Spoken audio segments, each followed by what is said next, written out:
যেমন ধরেন ফেব্রুয়ারিতে নির্বাচন, আজকে কি নভেম্বরে 28 তারিখ, খুব বেশি টাইম বাকি নাই। নির্বাচন সামনে রেখে দুই রকম আচরণই দেখবেন। কেউ কেউ মনে মনে চাচ্ছে কোনোভাবে গ্যাঞ্জাম একটা লাগায় আরো পিছানো যায় কিনা।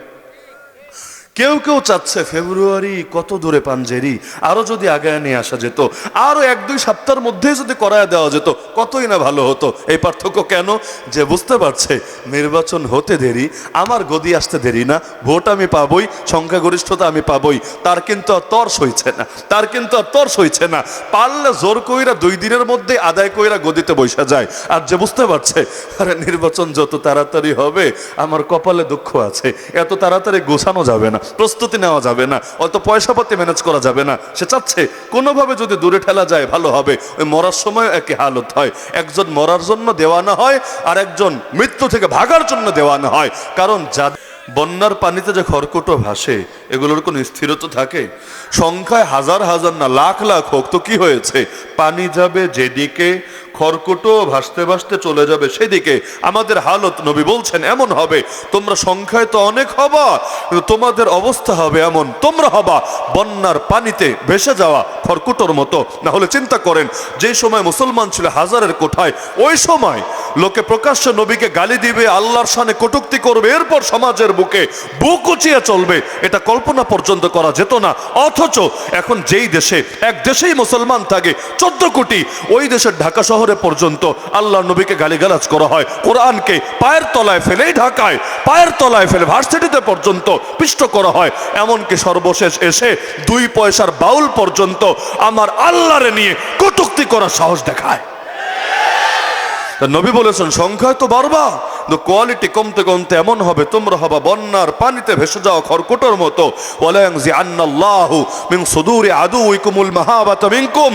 আল্লাহ তোমাদের দুশমনদের দিল থেকে তোমাদের ভয় উঠায় নিবেন। নিয়েছেন তো?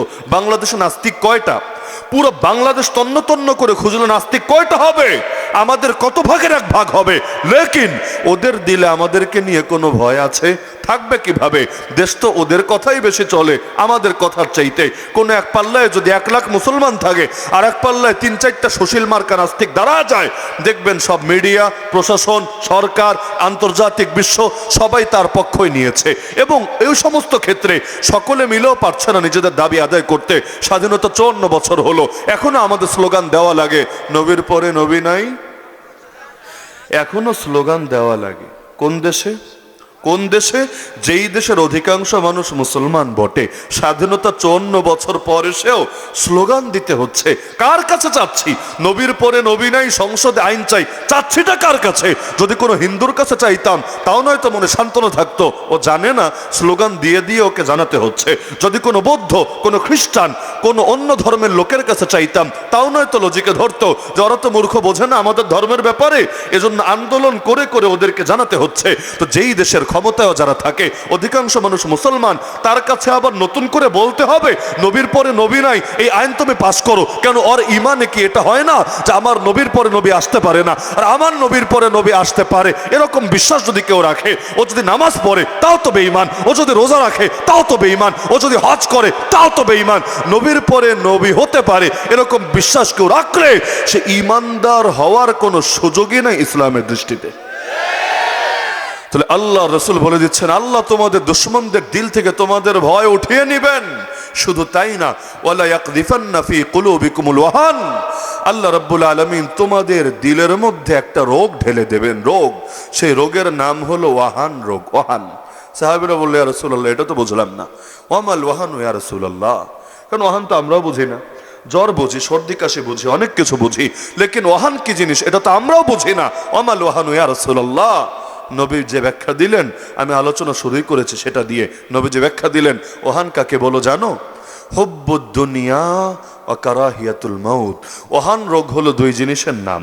1 নম্বরে দুনিয়ার প্রেম, দুনিয়ার মোহ, দুনিয়ার আসক্তি।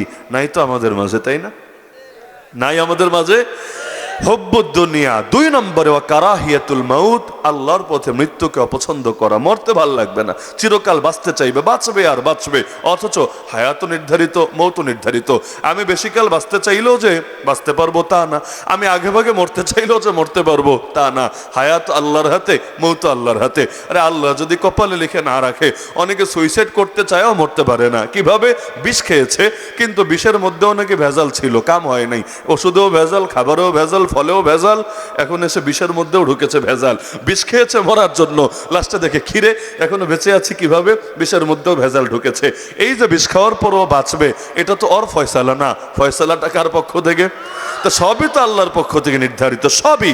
এমন না কেউ যদি তাড়াতাড়ি মরতে চায় মরতে পারে। খালিদ বিন ওয়ালিদ শহীদ হওয়ার তামান্না নিয়ে সারা জীবন কাটিয়েছেন জিহাদের ময়দানে, সারা জীবন কাটিয়েছেন জিহাদের ময়দানে। কই, যুদ্ধের ময়দানে মরণ কিন্তু হয় নাই, লাস্টে বিছানায় স্বাভাবিক মরণ হয়েছে। সালাহুদ্দিন আইয়ুবীর নাম কে শোনেন নাই? নাম শোনেন নাই কে? মসজিদ আকসা অতীত যুগে যিনি মুক্ত করেছিলেন ক্রুসেডারদের হাত থেকে, সে সুলতান সালাহুদ্দিন আইয়ুবী। এত পরিমাণ ব্যস্ত ছিলেন জিহাদের ময়দানে, জীবনে একবার হজ ওমরাও করতে পারেন নাই। তার দিলে বড় স্বপ্ন ছিল, প্রতি বছর হাজিদেরকে বিদায় দিতেন আর চোখের পানি ফেলতেন। আবার যখন হাজিরা ফিরত, সবার আগে গিয়ে তাদেরকে রিসিভ করতেন, তাদের মাধ্যমে নবীজির কাছে সালাম পৌঁছাতেন। আর তিনি প্রতিবার আশা লালন করতেন, এবার যদিও পারি নাই, আগামীবার মনে হয় পারবো, পরের বার আবার একই কথা, এবার যদিও পারি নাই, আগামী এবার পারবো। এই পরিমাণ যুদ্ধের চাপ ছিল, এই পরিমাণ জিহাদের ঝামেলা ছিল। আল্লাহর বান্দা একটা মাসের জন্য, দূরের কথা 1 সপ্তাহের জন্য এটা থেকে ফ্রি হতে পারেন নাই। অবশেষে চূড়ান্ত নিয়াত করলেন যে মসজিদে আকসা যেদিন স্বাধীন হবে, এরপর আমি যাবই যাব আল্লাহর ঘরে, এরপর আমি আর অন্য কোনো দিকে তাকাবো না। লেকিন মসজিদে আকসা যখন স্বাধীন হলো, বয়সও তার খুব বেশি হয় নাই, 50-এর কোঠায় ছিল, এখনো 60-ও যায় নাই। হঠাৎ করে সেই যে বিছানায় পড়লো, বিছানা থেকে আর উঠতে পারে নাই, ডাইরেক্ট লাশ হয়ে কবরে চলে গেল। স্বপ্নই থেকে গেল। তো গোটা জীবন কাটালো যুদ্ধের মাঠে, মৃত্যু কিন্তু হয়েছে বিছানায়, স্বাভাবিক মানুষের মতো করে। তার মানে যুদ্ধে গেলেই মরণ আগে আসবে এমন না, আর ঘরে বসে থাকলেই মরণ পরে আসবে এমন না। মীর জাফররাও তো দালালি করেছিল দুনিয়ার বড় স্বপ্ন নিয়েই তো। মীর জাফররা, মীর সাদেকরা দালালি করেছিল দুনিয়ার বড় স্বপ্ন নিয়েই তো। বিগত দিনে যারা এই দেশে বসেও দালালি করেছে বিভিন্ন বাইরের দেশের, এখানে ভালো থাকার জন্যই তো, ক্ষমতার গদিরে পোক্ত রাখার জন্যই তো, স্বপ্ন তো এটাই ছিল। লেকিন আমার আল্লাহর ফয়সালা যদি উল্টো থাকে, তুমি যতই প্ল্যান করো না কেন, তোমার প্ল্যানে কিছু হবে না। ওয়ামা তাশাউনা ইল্লা আইয়াশা আল্লাহ, বান্দা যাই চাও না কেন, তোমার চাওয়া দেয়া কিছু হবে না। যদি আল্লাহ না চান, তোমার চাওয়ার 1 পয়সা দামও থাকবে না। এজন্যই ভবিষ্যৎ নিয়ে কিছু বললে সঙ্গে আমরা একটা শব্দ বলি, কি শব্দ? ইনশা আল্লাহ। যদি চান আল্লাহ, ইন মানে যদি, শাহ মানে চান, আল্লাহ আল্লাহ। যদি চান আল্লাহ তাহলে হবে, তার মানে যদি না চান কিছুতেই হবে না। এজন্য মুয়াজ্জিন যখন ডাকে হাইয়া আলাস সালাহ, হাইয়া আলাল ফালাহ, আমরা কি বলি? কিছু বলেন না আপনারা? জবাব দেন কি বলে? কি বলে জবাব দেন? লা হাওলা ওয়ালা কুওয়াতা ইল্লা বিল্লাহ। এর অর্থ কি? হাইয়া আলাল সালাহ মানে নামাজে আসো, হাইয়া আলাল ফালাহ মানে সফলতার কাছে আসো। আমি বলি ভাই তুমি তো ডাকলা আমাকে, কিন্তু লা হাওলা ওয়ালা কুওয়াতা ইল্লা বিল্লাহ, আল্লাহর তৌফিক না পেলে আমার কোনো শক্তি নাই, কোনো সামর্থ্য নাই। চাইলেই মসজিদে আসতে পারবো এমন না, চাইলেই নামাজ পড়তে পারবো এমন না। আরে দুনিয়াতে আমার ঘরে আমি যারে তারে মেহমান বানাই না, নাকি বানান? আপনাদের ঘরে যারে মনে চায় তারই দাওয়াত দেন না, বরঞ্চ যাকে মহাব্বত করেন, যাকে ভালোবাসেন, তাকেই মেহমান বানান, তাকেই দাওয়াত দেন। আল্লাহর ঘরই তো মসজিদ। মসজিদ কার ঘর? মসজিদ কার ঘর? আল্লাহর ঘরে আল্লাহকে যারে তারে আনবেন। কিভাবে ভাবলেন? আল্লাহর ঘরে আল্লাহ তাকে আনবেন, আল্লাহ যাকে ভালোবাসেন। আপনি তো ভাবেন আমি নামাজ পড়ি না, আপনার ভাবা দরকার ছিল আল্লাহ আমাকে কবুল করছেন না। আপনি পড়ার কে আর না পড়ার কে, আপনার তো কোনো কিছুই না। আপনি যে পড়ছেন না ভাবছেন আমার অর্জন, আমার কৃতিত্ব না রে ভাই। আপনার উপর যে কোনো কারণে আল্লাহ রেগে আছেন, আল্লাহ নারাজ হয়ে আছেন, আল্লাহ অসন্তুষ্ট হয়ে আছেন। আপনার কপালটা তার উদ্দেশ্যে সেজদায় পড়ুক, তিনি এটা দেখতে চাচ্ছেন না। আপনি রুকুতে গিয়ে সুবহান রাব্বিয়াল আযীম বলে তার পবিত্রতা বলবেন, আল্লাহ এটা পছন্দ করছেন না। আপনার মুখ থেকে আলহামদুলিল্লাহ আল্লাহ শুনতে চাচ্ছেন না। আপনার থেকে আল্লাহ রাব্বুল আলামিন এটা পছন্দ করছেন না, যার কারণেই আপনাকে তৌফিক তো দিচ্ছেন না। আপনার বুড়া বাপ নামাজ ঠিকই পড়ছে, আপনার প্রতিবেশী নামাজ ঠিকই পড়ছে, আপনার কপালে জুটছে না, একটাবার কি মনে হয় না এভাবেই দূরত্ব তৈরি হতে হতে এক পর্যায়ে তো পুরো দূরে সরে যাব আল্লাহর থেকে। তখন কে আমার কবরে আলো জ্বালাবে, কে আমার সংকীর্ণ কবরকে প্রশস্ত করবে, কে হাসরের ময়দানে নেকের পাল্লা ভারী করে দেবে, কে আমার ডান হাতে আমলনামা দেবে, কে নবীজিকে খুশি করে আমার হাউজে কাউসারের পানি পান করার ব্যবস্থা করবে, কে আরশের নিচে আমাকে ছায়া দেবে, কে পুল সিরাত পার করিয়ে দেবে, কেই বা আমাকে জান্নাত দেবে। সবকিছু যার হাতে, তার থেকেই যদি দূরত্ব তৈরি হয়ে যায়, আমার কপালে তো চরম দুঃখ আছে। তাহলে সুতরাং সবকিছু কার নিয়ন্ত্রণে? কার নিয়ন্ত্রণে? তাহলে মরণ যখন আসবে তখনই। কিন্তু নবীজি বলেন ওহান হলে এমন রোগ মানুষ মরতে অপছন্দ করবে, অথচ মরতে কি সমস্যা আছে? মায়ের কাছে যেতে কারো খারাপ লাগে? লাগার তো কথা না।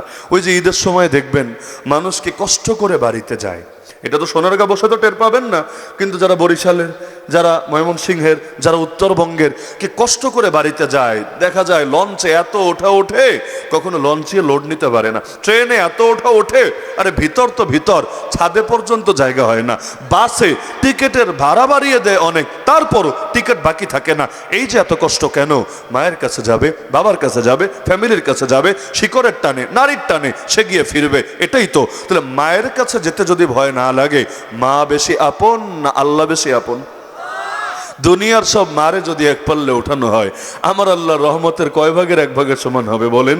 কোনো তুলনাই তো চলে না, তুলনাই তো চলে না। তাহলে মায়ের কাছে যেতে খারাপ লাগে না, রবের কাছে যেতে এত ভয় লাগে কেন, এত আতঙ্ক লাগে কেন, এত এটাকে অপছন্দ হয় কেন? এটা তো কখনোই ভালো আলামত না। দরকার তো ছিল মুসলমান মৃত্যুকে এনজয় করবে, উপভোগ করবে। আলহামদুলিল্লাহ, অনেক মানুষ দেখবেন মরার পরেও চেহারায় কেমন নুরানি হাসি ফুটে আছে। গায়ের রং কালো হতে পারে, কিন্তু কেমন যেন এক নূর চেহারার মধ্যে ফুটে আছে, দেখলে শুধু দেখতেই মন চাচ্ছে। দেখেন নাই এমন কোন লাশ জীবনে? দেখেন নাই? অন্য কিছু না দেখলেও শহীদদের লাশগুলো খালি দেখেন। শহীদদের, বিশেষ করে এই যে বিভিন্ন মাজলুম জনপদ যারা আছে, মনে করেন ফিলিস্তিনের ছোট ছোট বাচ্চাও তো কত শহীদ হয়ে গিয়েছে। আপনি খালি ছবিগুলা, বাস্তবে তো দেখার সুযোগই নাই, ছবিগুলোর দিকে তাকান, তাকালে শুধু তাকিয়ে থাকতে মনে চায়। মরার পর হয়তো তার হাত নাই, পা উড়ে গেছে, বোমার আঘাতে, স্প্লিন্টার আঘাতে পুরো গা ক্ষতবিক্ষত হয়েছে, হয়তো তার গা থেকে অধিকাংশ রক্তই ঝরে গিয়েছে, কি যে ফুটে থাকে চেহারায়, দেখলে মনে হয় আরে ও মরে নাই, ছোট বাচ্চা ঘুমাচ্ছে। ওই ছোট বাচ্চারা ঘুমের ভেতর যেভাবে হাসে, পৃথিবীর সুন্দরতম একটা দৃশ্য এটা। যে কোনো বাবা এখানে যারা আছেন, নিজের ছোট বাচ্চা ঘুমের ভেতর যখন একটা হাসি দেয়, কেমন লাগে বুকের ভেতর?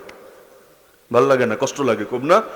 ওই যে একটা ফিলিং, শহীদের চেহারা দেখলেও মাঝে মাঝে মনে হয় হাসি লেগে আছে। কেন? ওর কি মৃত্যুতে কষ্ট হয় নাই? সে কি মৃত্যু যন্ত্রণা ভোগ করে নাই? হ্যাঁ, সব করেছে। লেকিন যাদের জীবন কাটে রমাদানের মতো, তাদের মৃত্যুটাও হয় ঈদের মতো। যাদের জীবনটা কাটে রমাদানের মতো, তাদের মৃত্যুটাও হয় ঈদের মতো।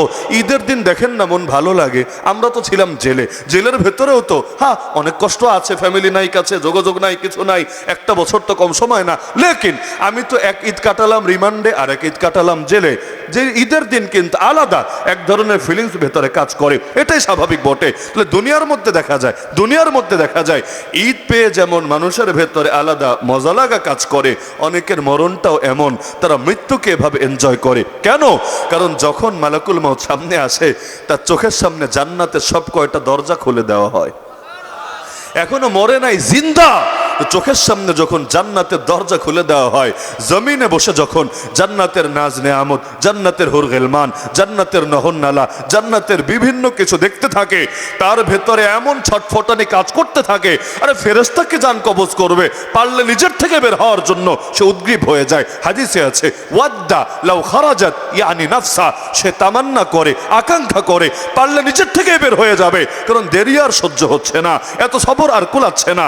এজন্য ফেরেশতা যখন জানটা বের করতে চায়, তার দিক থেকে কোনো বাধা থাকে না, পরম যতনে সে মৃত্যুকে আলিঙ্গন করে নেয়। দুনিয়াতে যদি আপনি বোঝেন একটু গেলেই মনে হয় আমার জন্য ভালো কিছু আছে, ওই একটু যেতে কিন্তু কষ্ট লাগে না। যেমন ধরেন ফেব্রুয়ারিতে নির্বাচন, আজকে কি নভেম্বরে 28 তারিখ, খুব বেশি টাইম বাকি নাই। নির্বাচন সামনে রেখে দুই রকম আচরণই দেখবেন।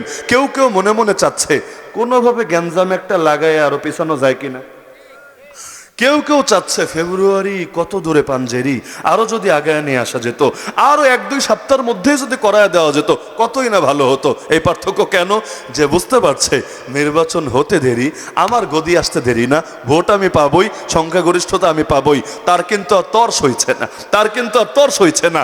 পারলে জোর কইরা 2 দিনের মধ্যে আদায় কইরা গদিতে বসা যায়। আর যে বুঝতে পারছে আরে নির্বাচন যত তাড়াতাড়ি হবে আমার কপালে দুঃখ আছে, এত তাড়াতাড়ি গোছানো যাবে না, প্রস্তুতি নেওয়া যাবে না, অত পয়সা পাতি ম্যানেজ করা যাবে না, সে চাচ্ছে কোনোভাবে যদি দূরে ঠেলা যায় ভালো হবে। ওই মরার সময় একই হালত হয়, একজন মরার জন্য দেওয়ানা হয় আর একজন মৃত্যু থেকে ভাগার জন্য দেওয়ানা হয়। কারণ যাদেরকে জাহান্নামে নেওয়া হবে ওদের সামনে যখন জাহান্নাম তুলে ধরা হয়, ফেরেশতা যখন ওদেরকে জাহান্নামের দুঃসংবাদ দিতে থাকে, ওই সময় ভেতরে এমন আতঙ্ক ঢোকে তার রূহ পুরো শরীরের মধ্যে ছড়িয়ে যায়। হাদিসের শব্দ তুফাররাকু রূহুহু ফি জাসাদিহি, রূহটার এক জায়গায় থাকে না, কোথায় গিয়ে লুকাবে, পুরো গায়ের মধ্যে ছড়িয়ে যায়। ফেরেশতা পিটিয়ে পিটিয়ে নির্যাতন করে করে সেই রূহটাকে বের করে নেয়। ওই যে ফেরেশতার মাইর খাচ্ছে, ওই যে জুলুম তার উপর হচ্ছে, মানে এটা তো আসলে জুলুম না, তার কাছে জুলুম মনে হচ্ছে, এটার আতঙ্কের ছাপ তার চেহারার মধ্যে ফুটে ওঠে।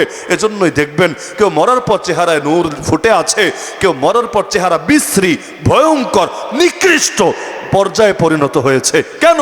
আল্লাহ রসুলের হাদিসে আছে মান আহাব্বা লিকা আল্লাহ আহাব্বাল্লাহু লিকাহু, যে আল্লাহর সঙ্গে সাক্ষাৎ করতে ভালোবাসে আল্লাহ তার সঙ্গে সাক্ষাৎ করতে ভালোবাসেন।